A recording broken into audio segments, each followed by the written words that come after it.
All right, so page 190, it says websites often analyze customer visits to see if there are patterns or trends. Gaining information about patterns helps companies display the information users want. A sample of customer visits to Horizon, a news and opinion website, are shown in the histograms. The histograms display the number of visits customers made to the articles and photo gallery sections of the website, along with how long each customer spent viewing content in each section. All right, so here are the histograms for this is one for articles, and this is one for the photo gallery. Okay, so let's go ahead and look at our questions on page 191. It says describe the populations and samples for this problem. So if you remember, populations is the entire set of items from your data, and for sample would be just a part of the population. So the populations are all views for the website in this scenario, in this problem.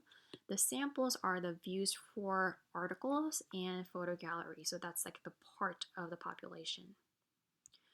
Moving on, number 2, what do the intervals along the x-axis and y-axis represent for each histogram?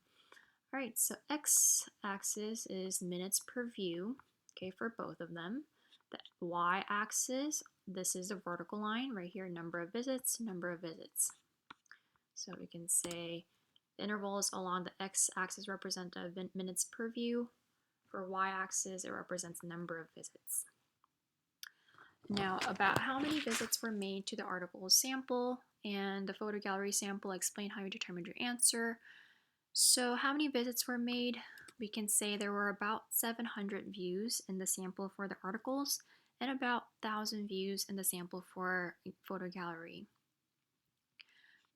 So just by looking at the histograms, we can get the values like this. So this right here, it's 0 to 5, but I know it's 0 to 5, but you would count 0. This first bar represents 0 to 4. Now the second part represents 5 to 9. This is 10 to 14. Now this is 15 to 19, and so on. So right here, number of visits on the y-axis, the first bar tells us this is 50 plus another 50. And this is about, so 50, 60, 70, like 75-ish. So 50 plus 75 plus 100 plus 150 plus 100 and so on. Okay, so you add all the bars up by the number of visits right here on the y-axis. Okay, and we would get the articles would be 700. And same thing for the photo gallery. So we're going to do right here 200, right? So the first bar is 200 plus 200 plus 250 plus 150 plus this would be 90 and so on. You're going to add all the bars up, you would get close to 1,000. Okay? And Desmond claims that the variation in the length of views of each section in terms of the range is about the same for both sections. Do you agree or disagree?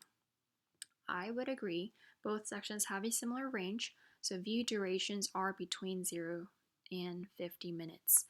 See, for the range was 0 to 50, and same thing for photo gallery, 0 to 50. All right. And number 5, describe the shape of each histogram and explain what this means in terms of the number of minutes per view. So if we look right here, the histogram for this articles would be, it's close to be symmetric, right?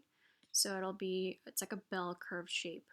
So you would start right here and it peaks in the middle and it comes right back down. This is a bell curve shape, which is symmetric. And for the photo gallery, it looks like it's going to be like this. So it's skewed to the right. So skewed right because we have a longer tail to the right here. Okay. So you would write the histogram for articles is symmetric. The histogram for photo gallery is skewed right. That means most of the views were shorter in number of minutes and fewer views were longer than 30 minutes. That's why it's skewed right for photo gallery.